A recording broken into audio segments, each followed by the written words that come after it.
Diagram देखते हैं, Friday को जो लैब लगेगी उसमें हम इसका स्टार यूएमएल पर इम्प्लीमेंटेशन देख लेंगे।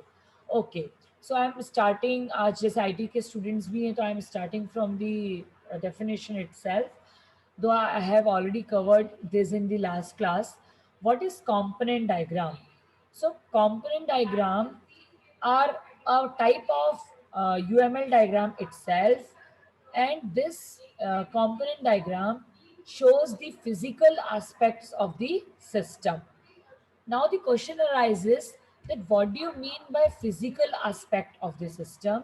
So physical aspect means uh, executable files, libraries or other files or the documents, whatever reside in the software development. मतलब software development के time पर जो भी एग्जीक्यूटिबल फाइल्स हैं, जो भी आप बोल सकते हो पैकेजेस हैं, कोई अदर फाइल्स हैं, कोई भी लाइब्रेरीज हैं, कोई भी डॉक्यूमेंट्स हैं, वॉट एवर जो भी चीज़ रहेगी, नोड क्या होता है अभी अभी आपको मैं बाद में बताऊंगी, जो भी चीज़ अवेलेबल है सॉफ्टवेयर डेवलपमेंट के टाइम पर, उसको आप बोलोगे physical aspect of the system. Why physical aspect? क्योंकि हमारा जो सॉफ्टवेयर डेवलपमेंट हो रहा है उसमें ये बहुत बड़ा इम्पॉर्टेंट रोल जो है वो प्ले करते हैं। जैसे हम C++ की बात करें तो उसमें इंक्लूड, हैश इंक्लूड, जितनी भी हम फाइल्स इंक्लूड करते हैं वो बहुत इंपॉर्टेंट होती है। हम जावा की बात करें तो उसमें पैकेजेस जो इंपोर्ट करके हम इंपोर्ट करते हैं वो बहुत इंपॉर्टेंट होते हैं। वैसे ही हम किसी सॉफ्टवेयर को, जैसे प्रिंटर हमने खरीदा, हमें उसको इंस्टॉल करना है, उसको यूज़ करना है, तो .exe फाइल जो है प्रिंटर इंस्टॉलेशन की वो बहुत इंपॉर्टेंट होती है। मतलब ऐसे एन नंबर ऑफ फाइल्स होती हैं जो हमारे लिए कहीं ना कहीं बहुत इंपॉर्टेंट होती है। The component diagram are used to visualize the organization and relationship among components in a system. मतलब कोई भी सिस्टम है उसमें बहुत सारे कंपोनेंट है, तो how one component and it related with the another component, this is represented by a component diagram, and definitely these are used to make executable systems. ये executable systems को यूज करने के लिए हम component diagram का use करते हैं। जैसे ऑब्वियसली .exe फाइल होती है, उससे जब हम उसको रन करते हैं तो वो इंस्ट्रक्शंस हमें वन बाय वन देती जाती है कि हमारे पर्टिकुलर जो भी सॉफ्टवेयर है उसको हमारे सिस्टम में इंस्टॉल कैसे करना है, उसका इंस्ट्रक्शंस हमें मिलता जाता है और हमें नेक्स्ट नेक्स्ट नेक्स्ट करते जाते हैं हम, तो वो पर्टिकुलर सॉफ्टवेयर हमारे सिस्टम में इंस्टॉल हो जाता है। तो यही कंपोनेंट सिस्टम है, मतलब यहीं से आपका जो रिवर्स गियर शुरू होता है डेवलपमेंट के बाद का, कि आपका एक बार सिस्टम डेवलप हो गया है तो उस डेवलप्ड सिस्टम को आप अपने कंप्यूटर में इंस्टॉल कैसे करोगे, उसको कैसे आप समझेंगे, right. Now again let's see another thing, ये कंपोनेंट जो हम बात कर रहे हैं कंपोनेंट की, कंपोनेंट डायग्राम की, तो कंपोनेंट डायग्राम का ये एक पार्ट होता है। जैसे यूज केसेस बनते हैं जिसमें एक्टर होते हैं, यूज केसेस होते हैं, क्लास डायग्राम में क्लास ब्लॉक होता है जो 3 पार्ट में डिवाइड होता है, वैसे ही जो कंपोनेंट डायग्राम होता है इसमें एक रेक्टेंगल होता है with the 2 tabs, 2 rectangles, you can say 2 small rectangle जिसको टैब्स बोलते हैं, at the edge of the rectangle. और मेनली ये जो एज होती है वो लेफ्ट, हम जब देखेंगे तो लेफ्ट वाली एज होती है। एग्जाम्पल डॉट जावा, इसके साइड में 2 रेक्टेंगल है तो that represent the component diagram. और एक कंपोनेंट की दूसरे कंपोनेंट से जो रिलेशनशिप होती है, that may be dependency, that may be generalization, that may be specialization, वो किसी भी टाइप की रिलेशनशिप हो सकती है between the 2 components. Now, what is the purpose of component diagram? So definitely it is a special kind of UML diagram. This is the first thing. फिर जो other type of UML diagram पढ़े हैं आपने, उससे component diagram different होता है। क्यों different होता है? Because it does not describe the functionality of a system. जैसे यूज केस डायग्राम होता है, यूज केस डायग्राम सिस्टम की फंक्शनलिटी को रिप्रेजेंट करते हैं, बट कंपोनेंट डायग्राम जो है वो सिस्टम की फंक्शनलिटी को रिप्रेजेंट नहीं करता है, but it describes the component use to make those functionalities. जो हम फंक्शंस का यूज कर रहे हैं वो किस कंपोनेंट के अंडर है। जैसे मैं लास्ट क्लास में भी आपको एग्जांपल दे चुकी हूँ, जैसे मैं यूनिवर्सिटी का कंपोनेंट डायग्राम यदि बनाती हूँ तो हर एक फैकल्टी कैसे बिहेव कर रही है, यदि मैं ये बताऊंगी तो CSIT में तो 40 फैकल्टीज हैं, ये डिस्क्राइब करना बहुत मुश्किल होगा क्योंकि आपका जो डायग्राम है बहुत कॉम्प्लेक्स हो जाएगा, बहुत बिग हो जाएगा। क्यों? क्योंकि there are different 40 faculties in a department. तो आप क्या करेंगे, एक कंपोनेंट बना देंगे जिसके अंदर इन 40 फैकल्टीज की फंक्शनलिटी को रिप्रेजेंट करेंगे। तो अब आपको समझ में आया कि कंपोनेंट क्या होते हैं। कंपोनेंट जो होते हैं वो फंक्शनलिटी कैसे हो रही है, मतलब कैसे 40 फैकल्टी मेंबर होगी। मतलब सीएस आपने एक डिपार्टमेंट बना दिया और आईटी एक डिपार्टमेंट बना दिया, मतलब CS is one component of a system and IT is another component of system. ऐसे ही आप सिविल, मैकेनिकल और इसी को भी अलग अलग कंपोनेंट बना सकते हैं। और हाउ दिस कंपोनेंट, यदि मैं हूँ, जैसे आज मैडम एब्सेंट थी आईटी फिफ्थ सेम में फर्स्ट लेक्चर की, तो मैंने लेक्चर ले लिया, तो I am related to IT fifth sem. How? Because वहाँ का कोई कंपोनेंट एब्सेंट था, वहाँ का जो फंक्शन है वो एब्सेंट था, तो मैंने उसका लेक्चर एंगेज कर लिया।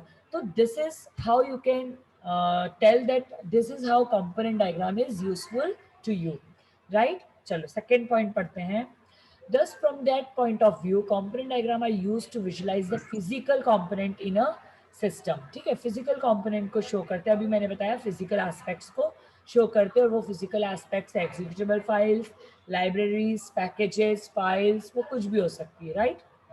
Now, move to the third point. Component diagram can also be described as a static implementation view of a system. आपको ऑलरेडी पता है यूएमएल डायग्राम दो कैटेगरी में डिवाइडेड है, स्टैटिक डायग्राम्स और डायनेमिक डायग्राम। स्टैटिक डायग्राम जो होते हैं जो through out the software development it remain same, but dynamic diagram वो होते हैं जो थ्रू आउट दी जो सॉफ्टवेयर डेवलपमेंट है वो सेम नहीं होते हैं, वो अकॉर्डिंग टू ऑपरेशंस इट में चेंज। जैसे static diagram use case diagrams होते हैं, क्लास डायग्राम होते हैं, डोमेन डायग्राम होते हैं, देन पैकेज डायग्राम होते हैं, कंपोनेंट डायग्राम होते हैं, डिप्लॉयमेंट डायग्राम होते हैं। ये सारे डायग्राम स्टैटिक इन नेचर होते हैं जो through out the software development same रहते हैं। लेकिन जो डायनेमिक डायग्राम रहते हैं वो ऑपरेशंस के कारण उसमें जो इवेंट परफॉर्म होते हैं उसके कारण वो by time during the software development change हो सकते हैं। उसका एग्जांपल है इंट्रैक्शन डायग्राम, जिसमें आपका सॉरी सीक्वेंस और कोलैबोरेशन डायग्राम आते हैं, फिर एक्टिविटी डायग्राम और स्टेट ट्रांजिशन डायग्राम। ये चार डायग्राम ऐसे होते हैं जो आपके डायनामिक इन नेचर होते हैं। तो जो कंपोनेंट डायग्राम है वो स्टैटिक नेचर का है, जो through out the software development change नहीं होगा, right? What is the purpose of the component diagram? So purpose of the component diagram can be summarized as it visualize the component of a system। तो system में जो different different component होते हैं आप उसको देख सकते हो कंपोनेंट डायग्राम के थ्रू। फिर जो एग्जीक्यूटेबल फाइल्स होती हैं उसको आप कंपोनेंट डायग्राम में कंसिडर कर सकते हो by using the forward and reverse engineering. इसमें दोनों टाइप की रिवर्स इंजीनियरिंग होती है, फॉरवर्ड भी एज वेल एज रिवर्स भी। And last and the important point, it describes the organization and relationship of the component। मतलब ये सिस्टम के कंपोनेंट का ऑर्गेनाइजेशन तो शो करता है और एक कंपोनेंट दूसरे कंपोनेंट से कैसे रिलेटेड है ये इसको भी रिप्रेजेंट करता है। Okay, now next point, different notations which are used in component diagram. तो सबसे पहले कंपोनेंट डायग्राम का नोटेशन मैं आपको बता चुकी हूँ, rectangle with the two tabs at the edge of that particular big rectangle, या तो फिर एक सिंपल रेक्टेंगल और उसके अंदर वही वाला छोटा सा डायग्राम जैसे इसमें आपको दिख रहा है। नाउ कंपोनेंट के बीच में मैंने आपको बताया आपको रिलेशनशिप रिप्रेजेंट करनी है। तो यहाँ पर जो रिलेशनशिप होती है it the relationship may be interface, an interface that is a small circle or a semicircle with a straight line या stick। Describe a group of operations used or created by component। मतलब दो component के बीच में जो relationship हो सकती है वो interface हो सकती है। इंटरफेस दो टाइप के होते हैं, एक तो सिंपल कंप्लीट सर्कल या semi circle. A full circle represents an interface created or provided by a component। Full circle जो है वो क्या रिप्रेजेंट करता है, इंटरफेस। अभी मैं आपको एग्जांपल बता दूंगी। और a semi circle represent a required interface like a persons input. मतलब आपको जब भी कोई पर्सन से इनपुट लेना है, मतलब जो रिक्वायर्ड इंटरफेस है, मतलब आप इंटरेक्शन कर ही इसीलिए रहे हो क्योंकि आपको कुछ ना कुछ रिक्वायर्ड है। तो उसको आप रिप्रेजेंट करोगे सेमी सर्कल से। और यदि आपके जो कंपोनेंट है वो कोई रिक्वायरमेंट नहीं ले रहे हैं, they are relate just simply related to each other, तो उसको बोलोगे आप, क्या बोलेंगे उसको, फुल सर्कल से रिप्रेजेंट करके आप बोलोगे उसको इंटरफेस, राइट। तो देखो यहाँ पर दोनों का एग्जांपल है, जो सबसे लास्ट में डायग्राम दिख रहा है प्रेजेंटेशन में आपको, ये दो कंपोनेंट हैं, ये इंटरफेस से जुड़े हुए हैं, मतलब आपका कंप्लीट सर्कल है। और यदि ये रिक्वायर्ड इंटरफेस से कनेक्टेड है टू ईच अदर, तो ये सेमी सर्कल से जुड़े हुए हैं, मतलब straight line with semi circle and straight line with a circle. अब इसका एग्जांपल अपन देख लेंगे तो आपको ये चीज क्लियर हो जाएगी। देन अदर देन इंटरफेस जो रिलेशनशिप होती है दैट इज डिपेंडेंसीज, और डिपेंडेंसीज को आप रिप्रेजेंट करते हैं with the help of dashed arrow. ये दिख रहा है आपको लेफ्ट साइड राइट साइड में डैश्ड लाइन दिख रही है विद द एरो, इसको आप बोलोगे डिपेंडेंसी। डिपेंडेंसी मतलब how one component is related or dependent to another component. And last is the important thing, that is port. Port is the another type of relationship जिसको हम represent करते हैं with the help of small square. और ये square को भी आप कहाँ लगाओगे, रेक्टेंगल की एज पर। देखो नीचे राइट साइड में डायग्राम है, लेफ्ट साइड में तो इंटरफेस यूज किया है क्योंकि कंप्लीट सर्कल है, और राइट साइड में उसने स्मॉल पोर्ट यूज करा है जो छोटा सा स्क्वायर है। अब पोर्ट का यूज क्या होता है, पोर्ट जो है आप इसको यूज तब करेंगे जब आपको इसको इंटर जो मतलब अनादर जो है, मतलब आपको जब इसको एक्सपोज करना है, एक्सपोज करना है मतलब आपको शो करना है कि आप कैसे पोर्ट का यूज कर सकते हो, या how important your another component and its functionality are. मतलब जब दूसरा कंपोनेंट है जिससे आप रिलेट कर रहे हो जब वो बहुत ज़्यादा इंपॉर्टेंट होगा, तब अभी मैं पोर्ट का एग्जाम्पल भी आपको बता दूंगी, right. Then how to draw a component diagram, इसको भी मैं स्किप कर रही हूँ, आप यहाँ पर देख सकते हैं। देखिए ये एक एग्जाम्पल है कंपोनेंट डायग्राम का। आपके पास सपोज आप ऑनलाइन शिपिंग का बना रहे हो कंपोनेंट डायग्राम, तो आपके पास इंपॉर्टेंट कंपोनेंट कौन कौन से होते हैं, एक प्रोडक्ट, प्रोडक्ट का रोल बहुत इंपॉर्टेंट है, फिर ऑर्डर का रोल बहुत इंपॉर्टेंट है क्योंकि आप प्रोडक्ट का ऑर्डर करोगे, फिर आप ऑर्डर कौन करेगा, ऑब्वियसली कस्टमर ऑर्डर करेगा, फिर अकाउंट आप एक बहुत इंपॉर्टेंट चीज़ होती है इसमें, क्यों क्यों क्योंकि जब भी आप ऑर्डर करेंगे तो वहाँ पर या तो आप कैश ऑन पेमेंट करें, मतलब सॉरी कैश ऑन डिलीवरी करेंगे, या आप डायरेक्टली उसको पे कर देंगे। तो आप whatever you are doing you have to keep check on it, आपको उसका अकाउंट जो है वो मेंटेन करना पड़ेगा क्योंकि आपका अमाउंट जो भी आपने शिप किया है वो रिसीव हुआ है या नहीं हुआ, उसका बहुत ज़्यादा इंपॉर्टेंस है। तो प्रोडक्ट ये आपने एक कंपोनेंट बना दिया, तो यहाँ पर जो रिप्रेजेंटेशन है वो रेक्टेंगल और उसके अंदर छोटा सा कंपोनेंट का साइन। देखो अलग अलग टूल यूज करोगे आप तो अलग अलग उसका रिप्रेजेंटेशन हो सकता है, ठीक है। या तो simple rectangle with small tabs at the edge होगा, या सिंपल आपका रेक्टेंगल विद दी उसके अंदर वो कंपोनेंट का सिंबल होगा, वॉट एवर सिंबल हो सकता है। अब प्रोडक्ट जो है वो रिलेटेड है किससे, कंपोनेंट से, ऑर्डर कंपोनेंट से। क्यों, क्योंकि जो प्रोडक्ट है वही ऑर्डर होंगे, पर ऑर्डर करेगा कौन, तो डेफिनेटली ऑर्डर कस्टमर करेंगे, तो customer is related with the order. Customer किससे रिलेटेड है, ऑर्डर से रिलेटेड है। तो कस्टमर जो है उसके साइड में जो लगा है सेमी सर्कल लगा हुआ है, और जो ऑर्डर है उसके आगे कंप्लीट सर्कल लगा हुआ है। क्यों, क्योंकि ऑर्डर जो है उसमें आप प्रोडक्ट को ऑर्डर करेंगे, मतलब जो प्रोडक्ट को ऑर्डर करेंगे तो आपको प्रोडक्ट से कोई भी रिक्वायरमेंट की, मतलब ऑर्डर से कोई भी रिक्वायरमेंट की ज़रूरत नहीं है, यू विल सिंपली ऑर्डर।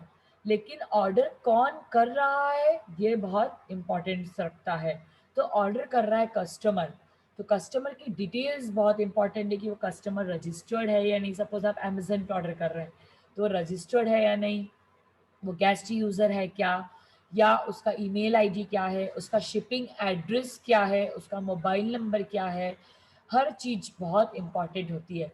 इसलिए कस्टमर के साइड पे लगा है semi circle with a stick. Semi circle मतलब जब आपको जो इनपुट है वो रिक्वायरमेंट होते हैं बाय दी, देखो आपको फिर मैं डेफिनेशन बता देती हूँ। A semicircle, last line, a semicircle represent a required interface like a person's input। मतलब जब भी आपको पर्सन की इनपुट की जरूरत लग रही है तो आप सेमी सर्कल का, यहाँ पर कस्टमर की रिक्वायरमेंट हमारे लिए इंपॉर्टेंट पॉइंट है तो आपने क्या यूज किया है, सेमी सर्कल वाला सिंबल। और ऑर्डर जो है वो complete, customer one by one product को कलेक्ट करेगा, उसको सिलेक्ट करके शिपिंग कार्ड में डालते जाएगा, तो वो उसका ऑर्डर हो गया। Now every customer has a item codes. अब प्रोडक्ट की डिटेल भी इंपॉर्टेंट है आपको, प्रोडक्ट का आईडी क्या है, प्रोडक्ट का नाम क्या है, प्रोडक्ट किस कंपनी का है, ठीक है, कितने नंबर ऑफ प्रोडक्ट सपोज कितने रिमेनिंग है, या वॉट एवर जो भी आपको प्रोडक्ट से रिलेटेड, उसकी प्राइस क्या है, जो भी प्रोडक्ट से रिलेटेड एट्रीब्यूट्स होंगे वो हमारे लिए बहुत मायने रखते, तो हम उसको भी हमने इसलिए सेमी सर्कल से रिप्रेजेंट किया है। अब फाइनली आप ऑर्डर करोगे और अकाउंट है, तो डिफरेंट जो कस्टमर है उनके ऑर्डर आईडी डिफरेंट डिफरेंट होंगे, या एक ही कस्टमर है उसने 3-4 पार्ट में ऑर्डर किया है तो उसके भी ऑर्डर आईडी अलग अलग होंगे। तो ऑर्डर आईडी मतलब यहाँ पर भी ऑर्डर आईडी, ऑर्डर कब हुआ है, उसकी डिलीवरी डेट क्या है, उसकी शिपिंग डेट क्या है, वॉट एवर उसका आपको ट्रैक रखना है, तो वहां पर इसलिए सेमी सर्कल का यूज किया क्योंकि ऑर्डर के बहुत सारे पार्ट्स हैं, राइट। और फाइनली द अकाउंट डिटेल्स, आपको उसको आपको क्योंकि आपको अल्टीमेटली पेमेंट तो करना ही है, राइट। तो जो भी आप पेटीएम के थ्रू पेमेंट कर रहे हो या गूगल पे के थ्रू कर रहे हो, या आप सपोज कैसे भी नेट बैंकिंग के थ्रू कर रहे हो, या आप डिलीवरी बॉय को दे रहे हो पेमेंट, जो भी है, तो अकाउंट में उसका मैनेजमेंट रहेगा। तो आपको क्लियर है कंपोनेंट डायग्राम कैसा बनेगा। मतलब ऑनलाइन शिपिंग सिस्टम की बात करूँ तो सबसे पहले जो मेन कंपोनेंट आते हैं वो प्रोडक्ट, ऑर्डर, कस्टमर, अकाउंट्स, ठीक है, ये आपके सारे मेन कंपोनेंट। और ये रिलेशन, ये how this are related to each other, either with the help of dependency, either with the help of interface. और इंटरफेस दो टाइप के हो सकते हैं, सेमी सर्कल या फुल कंप्लीट सर्कल। तो इस तरह से आपको ध्यान में रखना है। ये एक और डायग्राम है, एग्जाम्पल के लिए मैंने लिया है, ये रेलवे रिजर्वेशन का है। रेलवे रिजर्वेशन देखो यहाँ पर आप जो रिप्रेजेंटेशन करने का तरीका अलग है, यहाँ पर rectangle with 2 tabs at the edge है, तो इस तरह से। तो रेलवे रिजर्वेशन एक कंप्लीट सिस्टम है, उसके जो सब कंपोनेंट्स है, मतलब उसके जो सब सिस्टम्स है, जो कंपोनेंट्स है वो कौन कौन से होंगे, train, booking, customer, payment, train route, ये अलग अलग ऑप्शंस हैं जो मेन कंपोनेंट है जिसके बिना हम रिजर्वेशन कर ही नहीं सकते हैं। कौन कौन सी ट्रेन है ये आपको पता होना चाहिए, बुकिंग का तरीका क्या है, बुकिंग सिस्टम कौन कौन से, ये आपको पता होना चाहिए। फिर कस्टमर, अगेन वो गेस्ट हैं या लॉग इन है, मतलब ऑलरेडी एग्जिस्टिंग यूजर्स हैं, ये आपको पता होना चाहिए। फिर मोड ऑफ पेमेंट, इसमें तो mode of payment obviously online होगा, लेकिन आप काउंटर पे जाके कर रहे हैं तो कैश भी हो सकता है। फिर ट्रेन का रूट आपको पता होना चाहिए, कौन से स्टेशन के बीच में जहाँ पर आपकी ट्रेन है वो रन कर रही है। तो जितने भी मेन कंपोनेंट आएंगे, हो सकता है इसमें कुछ कंपोनेंट नहीं हो, आपको लगता है वो होना चाहिए, तो यू कैन इंक्लूड। तो आपका जो रेलवे रिजर्वेशन सिस्टम है दैट इज डिपेंडेंट, देखो डैश लाइन यूज करी आपने, डैश एरो यूज किया है, तो that is dependent on train booking, customer, payment and train route. उसके बाद कस्टमर जो है वो डेटा को एक्सेस कर रहा है, डेटा को एक्सेस कर सकता है, तो यहाँ पर डेटा एक्सेस आपने कंप्लीट सर्कल के थ्रू उसको डिनोट किया है क्योंकि they are related, customer, train, booking, payment, this are all related to the railway reservation, इसलिए आपने उसको डेटा एक्सेस के थ्रू कनेक्ट किया है, राइट। अब ये इनके सबके जो आउटपुट है कहीं ना कहीं they are related to some other components, वो जो दूसरे कंपोनेंट है they are security and persistence. Security ये बताता है आपको कि how secure your model is. आप चाहे तो टिकट काउंटर के थ्रू रिजर्वेशन करें, आप एजेंट के थ्रू रिजर्वेशन करें, या आप डायरेक्टली आईआरसीटीसी या इंडियन रेल के थ्रू रिजर्वेशन करें, आप किसी के भी थ्रू रिजर्वेशन करें, डेटा हमेशा सेम होता है। एम आई राइट, यस और नो। आप कोई भी मोड यूज करें, आपका डेटा हमेशा सेम होता है। डेटा सेम होता है इसका मतलब क्या है कि आपका एक सीट पर कभी भी दो रिजर्वेशन नहीं होते हैं। It means your system is secure, उसको कोई भी आपको मतलब, और आपका जो कैंडिडेट है वो इजीली उसको एक्सेस कर पा रहे हैं और वन सीट वन को ही मिलेगी। वैसे ही परसिस्टेंस हो सकता है, परसिस्टेंस मतलब to be remain as it is, मतलब this systems are very robust, ये सिस्टम बहुत अच्छे होते हैं, परसिस्टेंस होते हैं, स्ट्रेंथफुल होते हैं, ये लॉन्ग टाइम के लिए सर्व हो सकते हैं।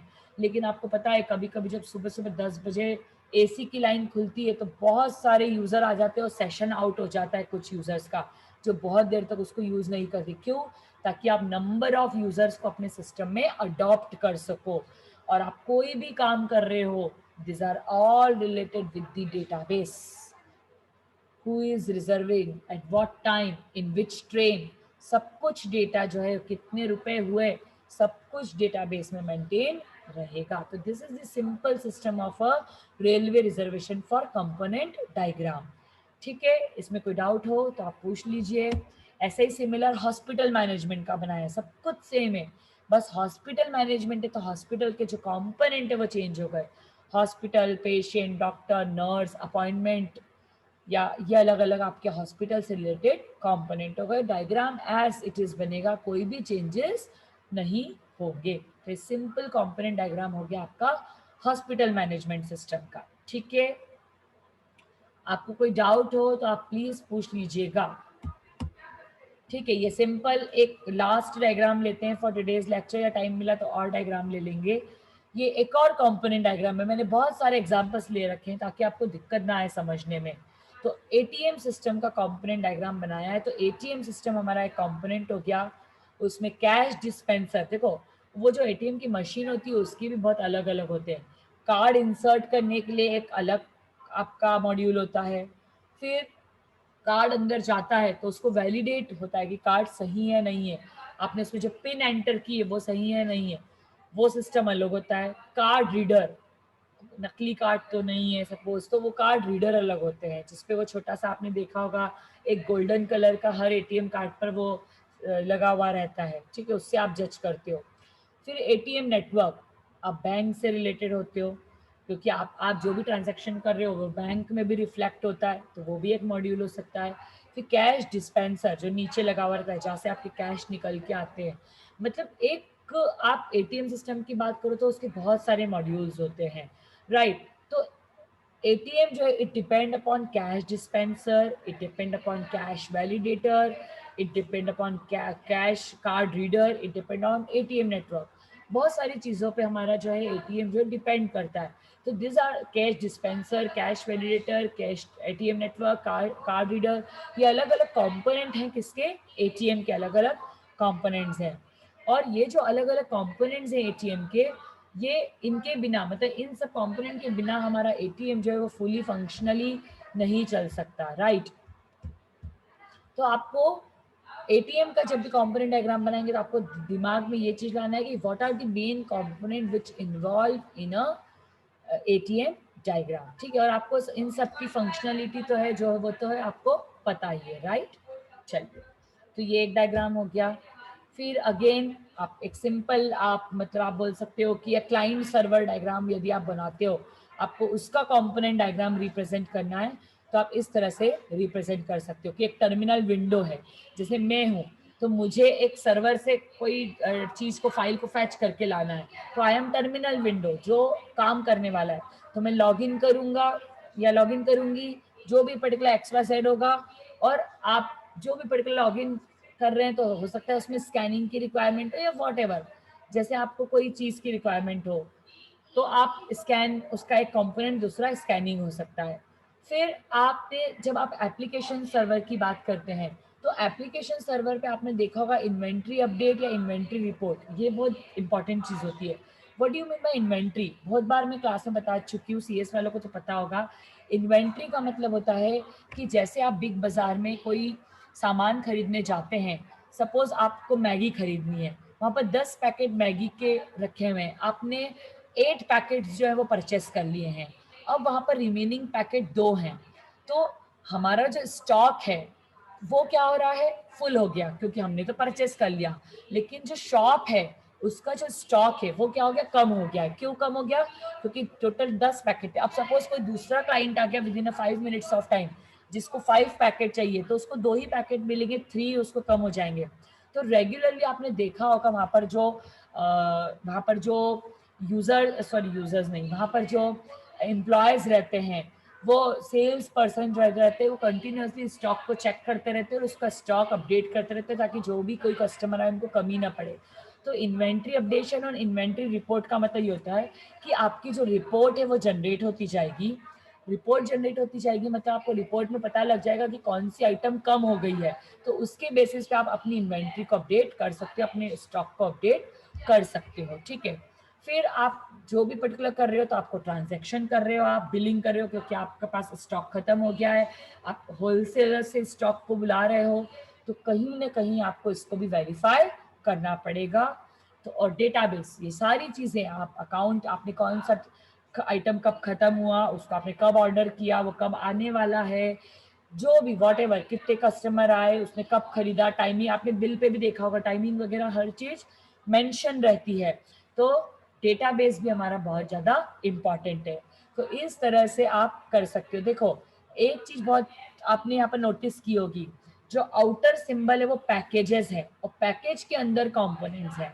आप पैकेज डायग्राम पढ़ चुके हो। पैकेज डायग्राम मतलब rectangle with A small rectangle on the tab, ऊपर की साइड इसमें रेक्टेंगल होते हैं, साइड में नहीं होते, तो वो पैकेज होता है। तो पैकेजेस आर हियर रिलेटेड, मतलब पैकेजेस के अंदर कंपोनेंट होते हैं। तो this is the combination of both package and the component diagram, कि एक पैकेज है और उस पैकेज के अंदर आपके कंपोनेंट्स हो सकते हैं, राइट। चलिए, this is the last for today's lecture, क्योंकि टाइम खत्म हो चुका है, तो मुझे अटेंडेंस भी लेनी है।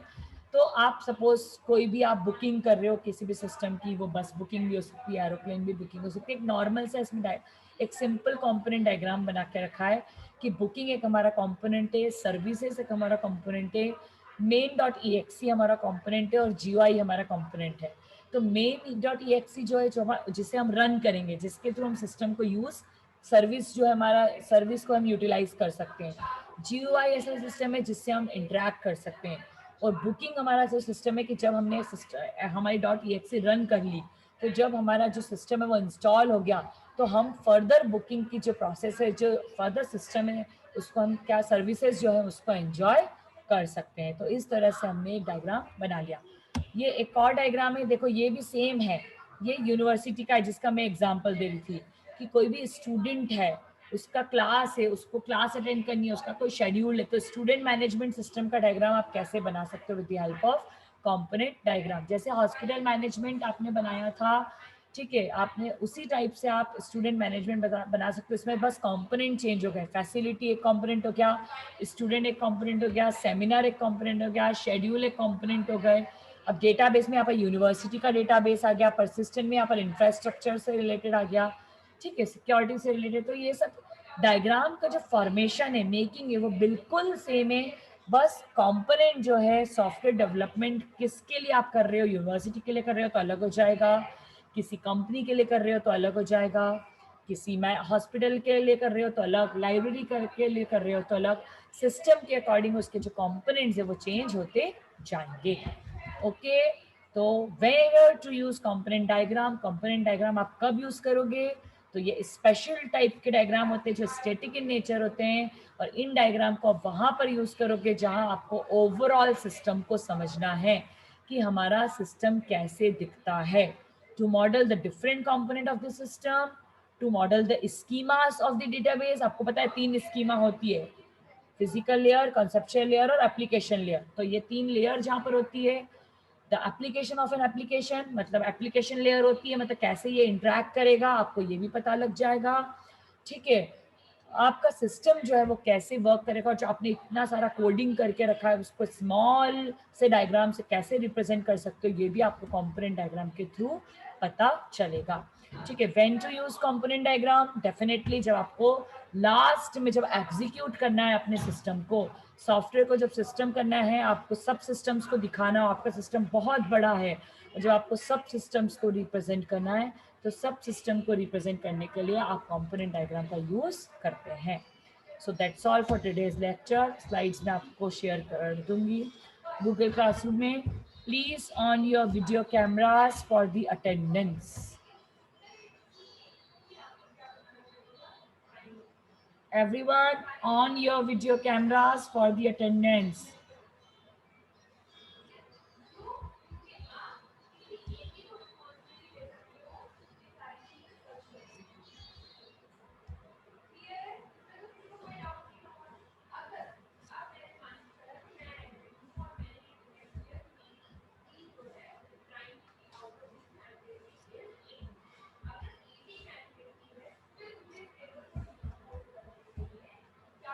Okay, last 2.5 minutes. Anyone having any doubt regarding component diagram, you can ask. IT students, आपको क्लियर है what do you mean by component diagram? Component diagram को एक समरी बोलूं आपको जो पढ़ाया है तो, कि कंपोनेंट डायग्राम्स जो होते हैं